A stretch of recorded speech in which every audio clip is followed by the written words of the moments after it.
यहाँ पे देखिएगा, बिस्मिल्लाह करते हैं। मोस्ट एक्सपेक्टेड क्वेश्चन है, trace out the major conflicts in Sylvia Plath poetry. Sylvia Plath की पोइट्री में आपने मेजर कॉन्फ्लिक्ट्स देखने हैं कि वो क्या थे, ठीक है। और फिर उसके बाद जो है आगे देखते हैं, Sylvia's poetry expresses a morbid mind and feeling heart. ठीक है, एक ऐसा माइंड जो कि बहुत कंफ्यूज माइंड था, और एक ऐसा माइंड जो कि हार्ट, जो कि बहुत ज्यादा, जैसे हम कहते हैं ना कि बाज लोग ओवर सेंसिटिव होते हैं, और जो शायर होता है ना वो हमेशा ओवर सेंसिटिव ही होता है। एक ओवर सेंसिटिव इंसान ही जो है माशरे की छोटी छोटी चीज़ों को फील करके बोल रहा होता है। तो नॉर्मली जो पोइट्स होते हैं, जो राइटर्स होते हैं, वो वैसे ही उनका एक फीलिंग हार्ट होता है। In Sylvia's poetry we find varied human passions and depth. Sylvia Plath की पोइट्री के अंदर हम वेरिड ह्यूमन पैशंस जो है वो इन डेप्थ जो है वो दिखते हैं। अब यहाँ पे देखिए, फर्स्ट 3 लाइन्स टू 4 लाइन्स जो है सिल्विया प्लाथ के बारे में थोड़े से लिखे हुए हैं कि Sylvia Plath poetry progress from early to late, from experimentation to maturity, just like the works of any poet. However the theme she presents in her work remain fairly constant throughout. जबकि जो themes थी जो उसने अपने work के अंदर बयान की वो थ्रू आउट कॉन्स्टेंट रही। Plath's early work can be dated between 1995 and 1959। Plath wrote some of the first Colossus poems when she was 23, and therefore her early poetry displays an immature experimental quality. Her early poetry is collection in the Colossus. In these works, the sense of doom and death, the use of subtle humor, and the display of emotional conflict are identifiable themes. ठीक है, ये उसकी main themes थी। Doom and death की वो बात करती थी, सबटल ह्यूमर की बात करती थी, और वो डिस्प्ले करती थी इमोशनल कॉन्फ्लिक्ट को, are identifiable theme. Nearly all of Plath's early poetry is death related. In Temper of Time, Plath uses somber terms to describe the landscape. The Colossus was first published in 1960, but Plath wrote several poems between this time and early 1962. This period may be termed transitional. ठीक है, और ये जो period था वो क्या था, transitional कहते हैं कि एक एज से दूसरी एज में ट्रांसफॉर्म हो जाना, ट्रांजिशनल था, ट्रांसफॉर्मेशन हो रही थी उसके अंदर। तो उसमें जो है क्या, उसने जो पहले जो उसका एक वॉल्यूम आया था वो कॉलोसस था, जिसके अंदर उसने अपनी पोएम्स लिखी थी, जो कि 1960 में जो है पब्लिश उसने किया था। और उसके बाद जो है several points between this time and early 1962। This was the time of Hugh's 2 years in London and their first year in Devon, a period ending with breakup of their marriage. और ये जो टाइम था huge के साथ 2 years in London और फिर their first year in Devon, ये एक पीरियड था जो कि एंड करता है with breakup of their marriage. उनकी मैरिज जो है यहाँ पे ब्रेकअप हो जाती है। During this time, the poet continued her efforts to develop her own style. अब वो जो है उसने अपना स्टाइल डेवलप करने की कोशिश की। Plath gains more structural freedom and flexibility. She gains a simpler, more direct verse, and she uses rhymes and diction in a more elementary manner. Her transitional poetry is generally over-intellectualized, humorless, and lifeless. In fact, the figures described in Plath's transitional poetry are colorless. और in fact ये जो figure थे जो कि Plath transitional poetry में उसने बयान किए थे वो कलरलेस थे, 2 डायमेंशनल थे, and have a cut from paper quality. और वो उनके अंदर क्या था कि एक मतलब बहुत ज़्यादा रिफाइंड क्वालिटी थी उसकी पोइट्री में। Collected in the volume Ariel and Winter Trees, most of Plath's late poetry can be dated from the birth of her son Nicholas in January 1962 and her suicide in February 1963. This period was the time of great creative productivity for Sylvia Plath. What characterizes Plath's late poems from her transitional poetry is their innate intensity combined with the ease of composition. Plath जो है, क्या ऐसी चीज है जो characterise करती है Plath की पोइट्री को फ्रॉम हर ट्रांजिशनल पोइट्री? वो क्या थी? वो उसकी इननेट इंटेंसिटी थी, उसकी इंटरनल कॉन्फ्लिक्ट्स थे, उसकी इनर फीलिंग्स थी जो कि कंबाइन होती थी with their ease of composition. She found her true voice when she struggled to find in her earlier transitional poetry. Plath abandoned her customary method of working slowly and laboriously to compose her poem. She now wrote a much faster pace, producing poem after poem. Plath's British collection of Ariel includes 35 poems, and her fourth collection of poetry, Winter Trees, was published posthumously. Plath continues to tread her trademark theme of death and doom and of emotional conflict through her late poetry. उसकी जो late poetry थी actually उसके अंदर हमने देखा वो theme of death थी, डूम थी, इमोशनल कॉन्फ्लिक्ट उसने बहुत ज्यादा दिखाए थे. Much of this death imagery seems to grow from Plath's recollection of her sea childhood. In Ocean 1212W, she recalls how she could not watch her grandmother drop the dark green lobsters into the boiling pot, which they would be in a minute drawn, red, dead, and red, dead, and edible. I felt the awful scald of water too keenly on my skin. Death is red in getting there, as it is in easily one half poems in Ariel and Winter Trees. जो red colour है वो अपनी जो poems है उसके अंदर बहुत ज्यादा यूज करती थी, और रेड को एक्चुअली रेड कलर उसकी पोएम्स के अंदर जो है वो इसी को डेथ को और डूम को जो है रिप्रेजेंट कर रहा होता था. The theme of conflict is prominent in Plath's work as it is in her early work. In Plaster expresses this theme in a kind of schizoid manner. In the other end, I and you are interchangeable. I, the speaker, exclaims cold glass. और other के अंदर उसकी जो poem थी the other, उसके अंदर आई and the you ये दोनों इंटरचेंजेबल थे, यानी कि वो कभी आई बन जाती थी and then you. I the speaker exclaim a cold glass, यानी कि वो स्पीकर होता था जैसे हमने देखा यू आर के अंदर, या फिर जो है उसकी जो मॉर्निंग सॉन्ग थी जो उसकी मदर पोएम थी उसके अंदर हमने देखा कि वो अपने being an I, being a speaker, वो एड्रेस करती है अपने बच्चे के साथ. तो यू वो किसको कहती है जिसके साथ वो मुखातब हो रही होती है, और आई वो अपने आप को एक्चुअली जो है एक्सक्लेम करती है. How you insert yourself between myself and myself scratch like a cat. This conflict is very complex and is resolvable. The despair which it engendered in the earlier poem has now changed to resignation expressed in various modes. In spite of the conflict and despair apparent in her late poems, Plath does include several baby poems in her late poetry. The speaker addresses the child in a loving manner. ठीक है, अब ये जो speaker है वो address करता है child को एक लविंग मैनर में. Perhaps the mother's love may provide partial relief from an otherwise unbelievable world. In child, the child is innocent, new, unacquainted with pain. His clear eye is the one absolutely beautiful thing. I want to fill it with color and depth. अब उसने बहुत सारी baby poems भी जो है लिखी थी, जिसके अंदर आपके सिलेबस के अंदर हमने यू आर पढ़ी थी और द मॉर्निंग सॉन्ग पढ़ी थी. ठीक है, अब हम देखते हैं उसके वेरियस मूड्स किस तरह के थे, उसके कन्फ्लिक्टिंग माइंड्स किस तरह के थे. तो उसके बेबी पोएम्स के अंदर जो है वो अपने बच्चे के साथ, एक बच्चे के साथ बहुत ही लविंग मैनर में बात करती है, और वो जो है वो जो मदर का लव होता है वो may provide partial relief from an otherwise unbelievable world.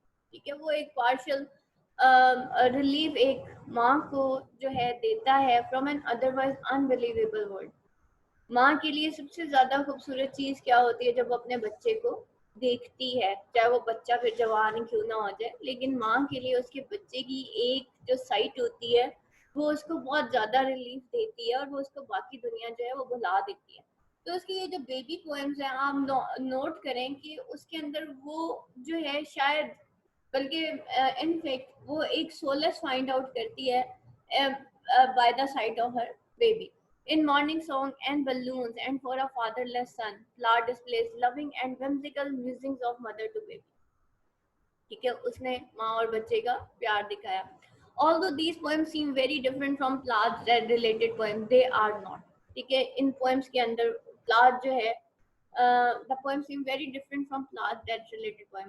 ये जो poem है although ये बहुत different लगी नजर आती हैं Plath की poetry उसकी बाकी poems से, they are not. She allows the imagery of death to invade even these upbeat works. In For a Fatherless Son, the child will be aware of an absence presently growing beside you like a tree, a dead tree color gone.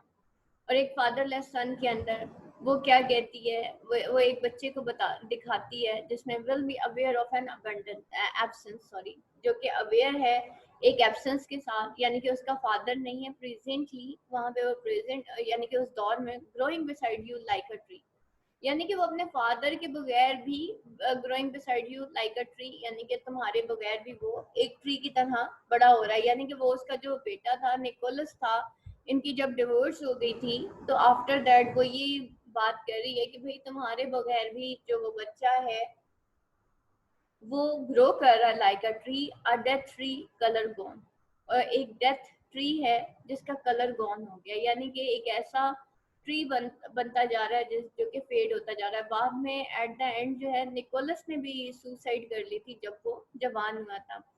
Clearly Plath has truly become a master of her form, her poems are controlled, powerful, incisive and original. अब यहाँ पे देखें बेटा, ये जो vocabulary है ना, इसको जरूर लिखें कि प्लाथ के इमोशंस के अंदर हम क्या वोकैबुलरी है जो ऐड करेंगे। अगर आप सिल्विया प्लाथ लिखते हैं ना तो एक पेज के ऊपर या 2 पेजेस के अंदर वोकैबुलरी वर्ड्स जरूर लिखा करें।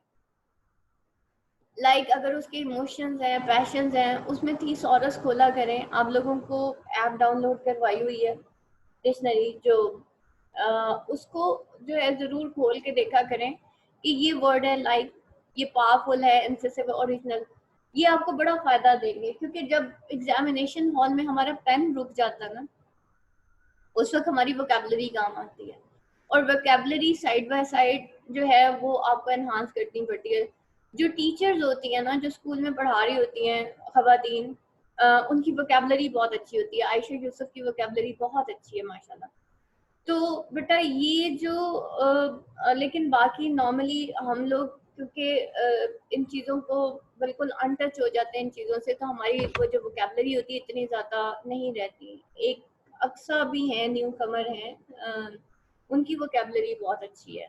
तो बेटा वो जो वोकैबुलरी है इसको ज़रूर एनहांस करें, और अपने थीसॉरस में लाइक एक वर्ड आप देखते हैं उसके साथ आप 5 मीनिंग ज़रूर लिखा करें। इससे आपकी वोकैबुलरी भी अच्छी हो जाएगी और आपकी सेल्फ राइटिंग भी इम्प्रूव होगी। He grew from an immature experimental poet to a poet of experience, style, and control rhythm. Although Plath died before many of her poems received due credit, her works like live on. और Plath जो है वो अपनी poems जो है उसके credit को receive करने से पहले ही डेथ हो गई, यानी कि उसकी पोएम्स जब पब्लिश हुई और जब उनको अच्छी खासी फेमस हो गई थी तब तक प्लाथ की डेथ हो गई थी। नॉर्मली वैसे देखा यही जाता है जब कोई मर जाता है ना तो फिर उसकी पुरानी चीजें निकाल के और बताई जा रही होती है कि ये इस तरह का इंसान था। अदरवाइज जब तक वो जिंदा होता है, इवन जॉन कीट्स का भी यही था, जब जॉन कीट्स जिंदा था तो उस वक्त उसकी पोइट्री इतनी मशहूर नहीं हुई जितना उसके मरने के बाद हो गई थी। पर Perhaps Sylvia Plath's most famous work is The Bell Jar. The Bell Jar is a recording of a period of confusion, disintegration, and renewal in the life of its protagonist and narrator. Esther Greenwood, this semi-autobiographical novel draws its material primarily from the time of Plath's Mademoiselle guest editorship in 1953, though her subsequent breakdown and attempt suicide to the time when she was rehabilitated enough to return to college. उसका सबसे famous work क्या था? Bell jar था। और bell jar basically एक recording थी period of confusion की, disintegration और renewal in life of its protagonist and narrator. Protagonist hero को कहते हैं, नैरेटर जो वो कहानी सुना रहा होता है, जो कि एस्टर ग्रीनवुड था। दिस सेमी ऑटोबायोग्राफिकल नॉवल जो है ये it materials primarily from the time of Plath and Mademoiselle guest editorship in 1953। और ये जो था ये ऑटोबायोग्राफिकल नॉवल जो है उसने बेसिकली इसका मटेरियल कहाँ से ड्रॉ किया था? From the time of Plath and Mademoiselle guest editorship in 1953। और वो किस टाइम हुआ था? जब उसका ब्रेकडाउन हुआ था, यानी कि उसकी जो है उसके हस्बैंड के साथ उसका ब्रेकडाउन हो गया था और उसने सुसाइड अटेम्प्ट करने की कोशिश की थी। Esther, like Plath, was the American girl. as they grew up, ये बेल जार के अंदर जो इसने नॉवल लिखा था, as they grew up suburban with saddle shoes and 15 years of straight, as attended an Eastern Women's College, received scholarship and spent weekend at Yale. At the end of third year, as they receives a guest editorship for a New York fashion fiction magazine, the novel opens with 12 little editors taking advantage of their sponsors, free lunches, free sunglasses cases, four pretty intelligent, ambitious girls riding around in a taxi together exploring New York. Death is a conception for the mad version. Mad version यानी कि वो जो version basically कवारी खातून को कहते हैं. She arranges an encounter with death like one arranges a doctor's appointment. अब death जो है वो इस मैड वर्जन बेसिकली लेडी को भी कहा जाता है, तो वो जो है अरेंज करती है एन एनकाउंटर विद डेथ, कि वो डेथ को फेस करेगी like one arranges a doctor's appointment, जैसे कोई किसी डॉक्टर से मिलता है. Esther greenwood survives her several attempt at suicide, और वही एस्थर ग्रीनवुड जो है वो अपनी सेवरल सुसाइड में फिर भी जो है वो सर्वाइव कर जाती है. But another patient, a lesbian, hangs herself because of it.